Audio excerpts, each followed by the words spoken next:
Right, welcome everyone. This is episode 2 of Behind the Bass.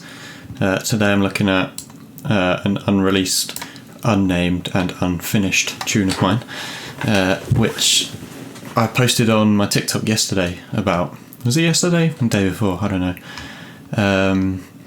But yeah, I posted a quick tutorial on how to make the drums out of this tune, and someone commented, do the bass tutorial, and I said, well, I'll try. But the basses are really complicated on this tune, and I didn't want them to, I wouldn't be able to explain that in a TikTok, you get me? But this is what the tune sounds like.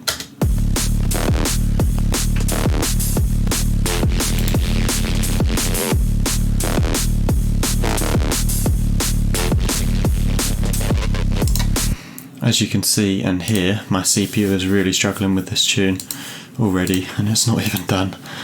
So I'm going to have to render some stuff to audio eventually, I think. And yeah, sorry for any crackles in the audio. But yeah, let's get into it. So there's 3 layers to this bass. The first one is this roll-in one. Actually, I'll just mute that.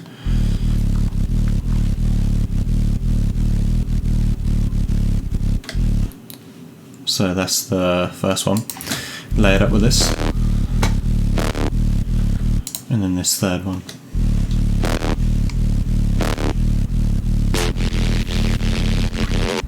Which has a variation on the second version of it. So yeah, I won't lie, I massively overcomplicated the design on these basses. I was trying to look back at this initial layer, this roll-in one, and I was just looking at it thinking, what on earth have I done? But yeah, I'll show you. So it's just one oscillator, that's it, nothing else. Yeah, I think that's pretty cool. You can get such a cool sound from one oscillator. But yeah, it's random turned off, just a sine wave with a couple extra harmonics added in through the wavetable editor. It's at -2 octaves. And it has bend plus turned on at about 70%, but the amount of bend plus is controlled by this macro, so it looks like it's turned off at the minute, but as you can see from okay, you can't see it, but there's an automation clip somewhere that's turning macro 2 on at the start of the tune, so that bend is all the way up. Like I said, I massively overcomplicated it. Don't bother doing that, just turn bend up to where you want it. I think the reason I probably did that is so that I could automate macro 2 later on and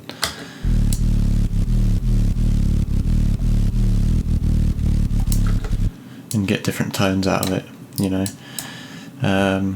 But yeah, that's literally just being sent through a filter, taking off some of the top end with a bit of drive added, and then it's just distorted and compressed. Standard tube distortion pretty much all the way up, and then the compressor just brought the overall gain up and turned the high down. So yeah, that's it. It's in mono. There's not much else to it, but you're probably wondering, well, how does it sound different at the end here?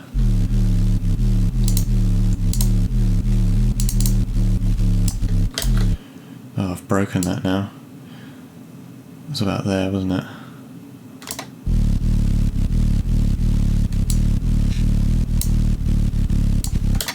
Yeah, so you hear that little end bit. So this is kind of confusing. But basically this LFO is attached to the level of oscillator A. And as you can see, it's actually going downwards, it's bringing the volume all the way down. But this LFO is only turned on for this little end period, and it's controlled by this red automation clip, bringing it up. So the output of that LFO goes up over time. It's really weird, it's very complicated. But yeah, the LFO is basically turned off for this part and then comes on here. So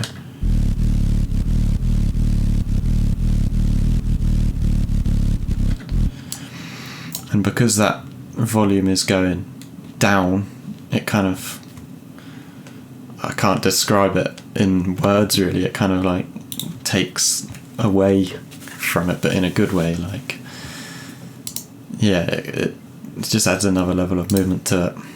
And speaking of movement, another really important thing with this bass is LFO3.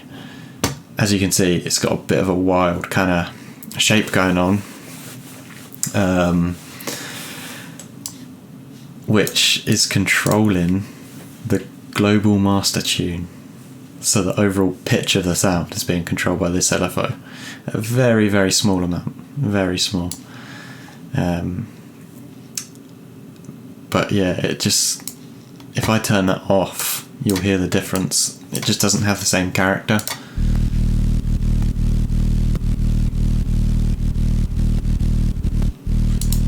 It's almost like it's creating a melodic rhythm from that LFO. It's a massive difference.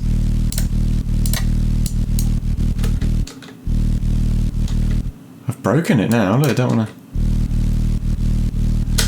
Oh mate, if my FL Studio automations are glitching out again, this computer's getting thrown out of the wall. Out of the wall? At the wall. Why is it now just broken? Oh, that's why, because it's the wrong bloody one I turned off, my bad. But yeah, it's a massive difference from that to this. It just proper makes it gritty and mean and disgusting. But I think that LFO is in trigger mode, so it only re-triggers 1, 2, 3 times. So even though it's set to a 4-bar rate on the LFO, it probably only gets to about here each time, because it's about 2 bars. Not even that, 1 bar. And then because this second one is longer, it only gets to about 2 bars.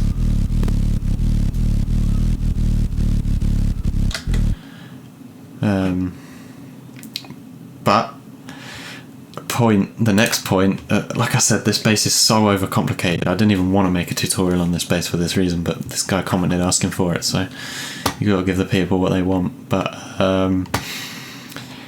yeah, the rate of this LFO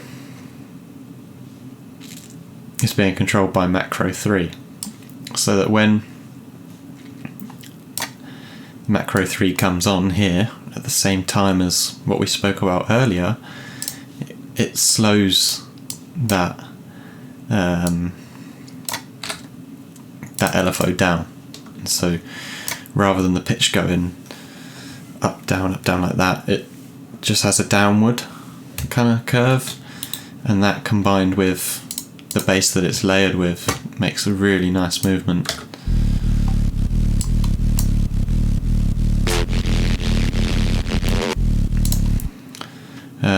So yeah, let's see that in action again. You see it's at 4 bars, and then macro 3 makes it even slower.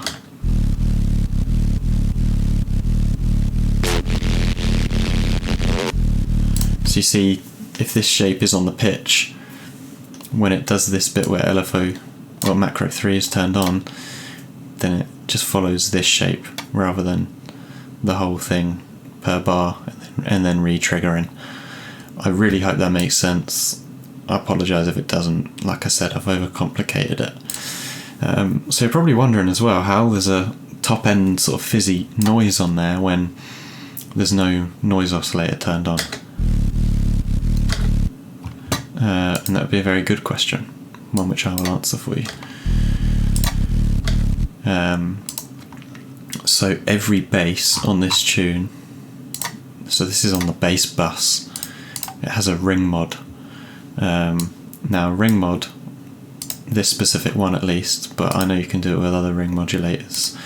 It has noise built into it, and you can adjust the frequency of that noise and bring the mix all the way down so the noise is barely audible, and that creates, its own noise which follows along with the sound perfectly to how you want it, rather than adding the noise in at source from like an oscillator. It's very important to have the mix all the way down low on it, because if it's all the way up, you just hear noise.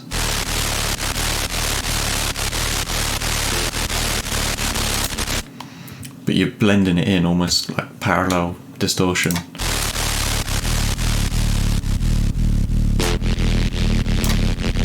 Very subtle, but it helps big time.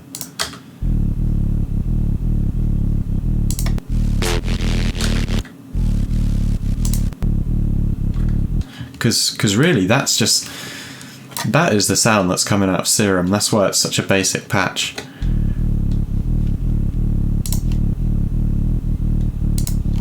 Not basic because I overcomplicated it, but you know what I mean. Basic in terms of it's one oscillator.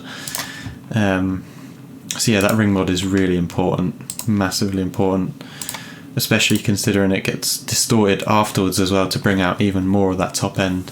I think I even used the fuzzy preset. Trash probably. Oh no, I didn't. What did I do? Oh yeah, I did. Yeah, everything above 250 hertz. I did the fuzz distortion to it. I didn't want it to distort the lows because the lows are already quite characterful. You know, if you start adding too much, it just doesn't sound good on a sub. But yeah, that's that bass. Hopefully you found that useful in some sort of way and could understand what on earth I was going on about with all the LFOs and macros and stuff. Confusing. But yeah, let's get into the second sound. So this is quite a simple sound, at least I hope so anyway. It's just a standard jump up womp, you know. This oscillator you can find in digital. There you go. It's a really cool oscillator. I love it. And the second oscillator is just a sine wave. Same octave. That's it. For oscillators, not much else going on. Both random turned off, no unison. But there is FM from oscillator A to oscillator B. The main thing for this sound is the shape of the sound, because without this LFO it's going to sound awful. Probably won't even hear it properly, yeah, because the filter's not open. But this LFO goes to 5 things. It goes to the wavetable position of oscillator A. That gives it a little bit more movement in the sound, so it's not so static. You won't be able to hear it because I haven't turned on the rest of them. And it goes to the volume of both oscillators, and that's what, you know, gives it the actual overall movement. Same with the filter. It kind of opens up and then closes. And I think this is quite an important thing to note actually. A lot of people overlook this. When it comes to drum and bass, or especially any sort of high energy electric music, you have to preserve the other transients in your mix. You know, the transients are everything. The transients of your drums have to pop through. And if you've got a really hard transient on this bass, this type of like jump up bass, that's going to clash with your elements that should have harder transients, like your drums. So to just bring a little bit of attack into the sound, you still have that punch, it just doesn't clash with anything else. So yeah, rather than just having it, you know, all the way up here, just introduce a little bit of attack to the sound, you know. And yeah, that opens up everything. It's also on the FM, which again is really important because without it, it would sound probably quite dire. That's with.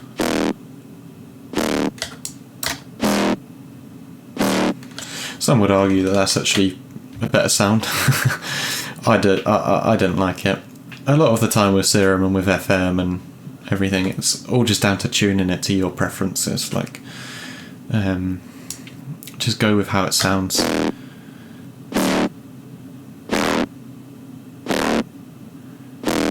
You know, whatever sounds best to you.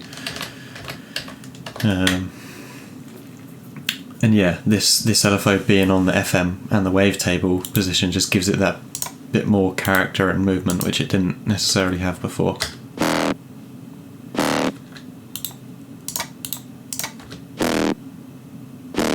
You see what I mean? It's less static. Effects, pretty simple. Very, very small amount of dimension and hyper, just to give it some width, some distortion, cranked all the way up, standard, and a compressor with a gain cranked all the way up, again standard. Filter, I spoke about this in my previous bass episode. If you didn't see that, it's one of these flange filters, and again you just kind of, a bit like with the ring mod, you kind of tune it to how you like it and then bring the mix all the way down, and it just adds a bit more tone and character.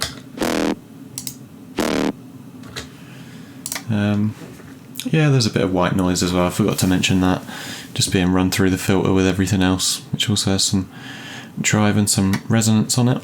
But yeah, that's it for that sound, very simple. Doesn't need to be complicated. Unlike this sound, which shouldn't be as complicated as the first sound, but is still quite complicated. But I should mention with both of these sounds, I've taken the low end out on them because you don't want them colliding with that sub, that rolling sub layer that we've got here. But yeah, let's get into this sound.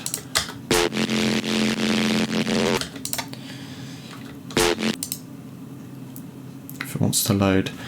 Now this patch I actually used in Harmonies, the tune that I'm going to be talking about in another episode of Behind the Bass, either this week or next week, probably this week. It's one of my own patches in my folder of weird patches, and yeah, it's quite confusing. There's a lot going on. If we strip it back down to basics, like what I did in the previous episode,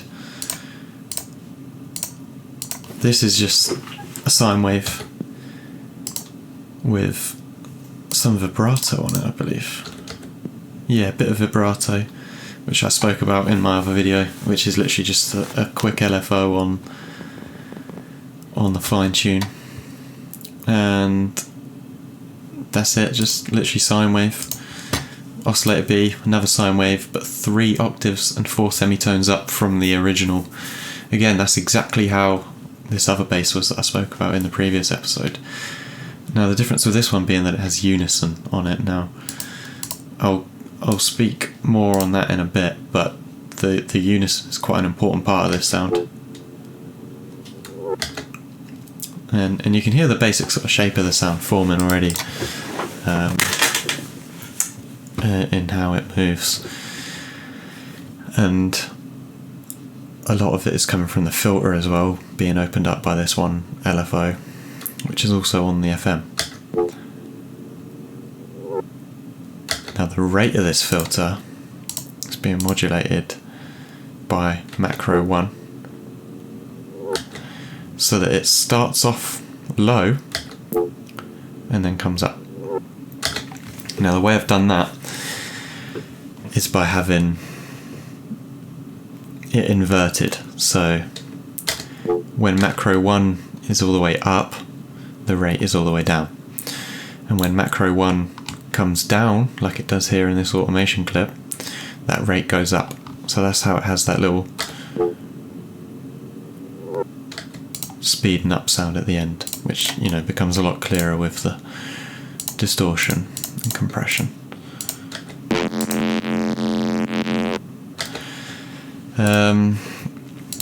But there's also a sub on this sound, which is massively important. Again, using automations. Oh no, that doesn't automate it, I don't think. I don't think I've got an automation going for that macro. Again, I just like to overcomplicate stuff. That macro does not need to be attached to that level. That level should just be there, you know. But yeah, that sub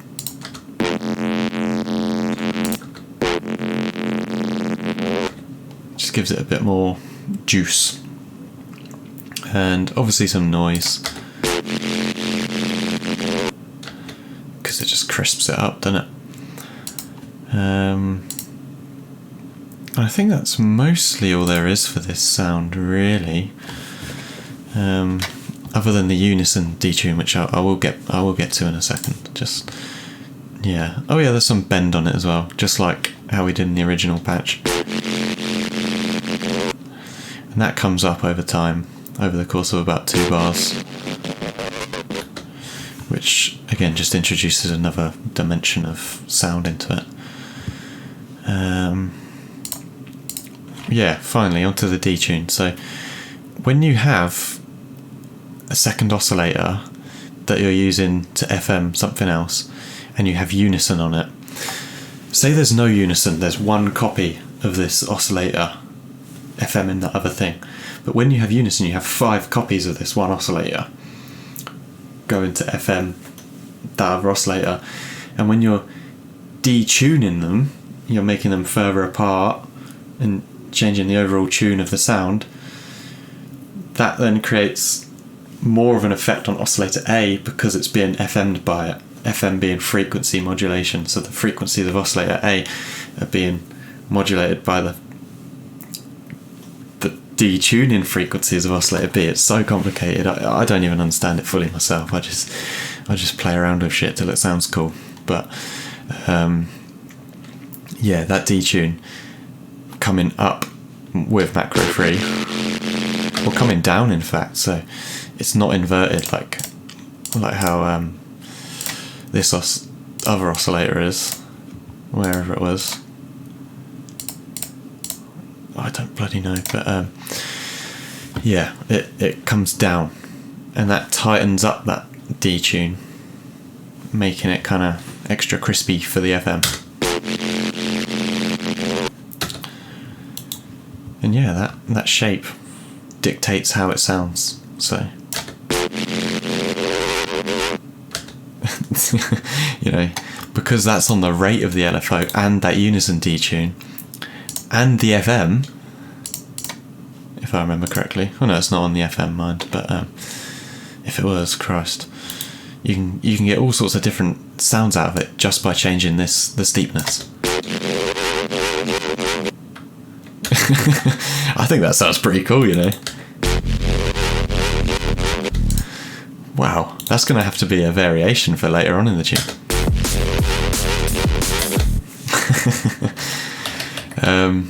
But yeah, that curve massively influences how it sounds. But one thing I did to get that variation on the second version of it is by using a tremolator, which you don't have to use this specific tremolator, but I like this one. All it is amplitude modulation or volume modulation, so it's no different to basically putting an LFO on the master tune of your Serum, so you could do that if you wanted to. But there's this really cool preset called Glitch Cutter Spread, which I used, and yeah, I just modulated the mix level of that tremolator up for the second variation, and you get that sound out of it. And like I say, if you were to change the curve of this clip, you'd get all sorts of different sounds.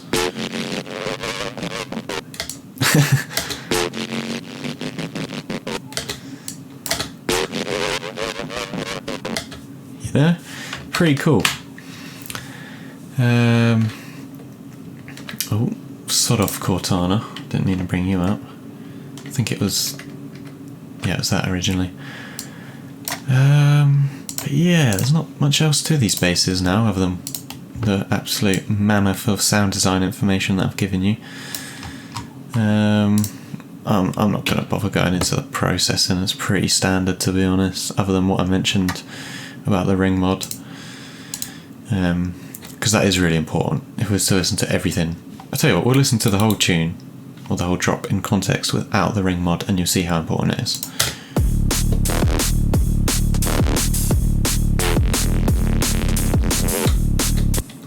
It's just dead.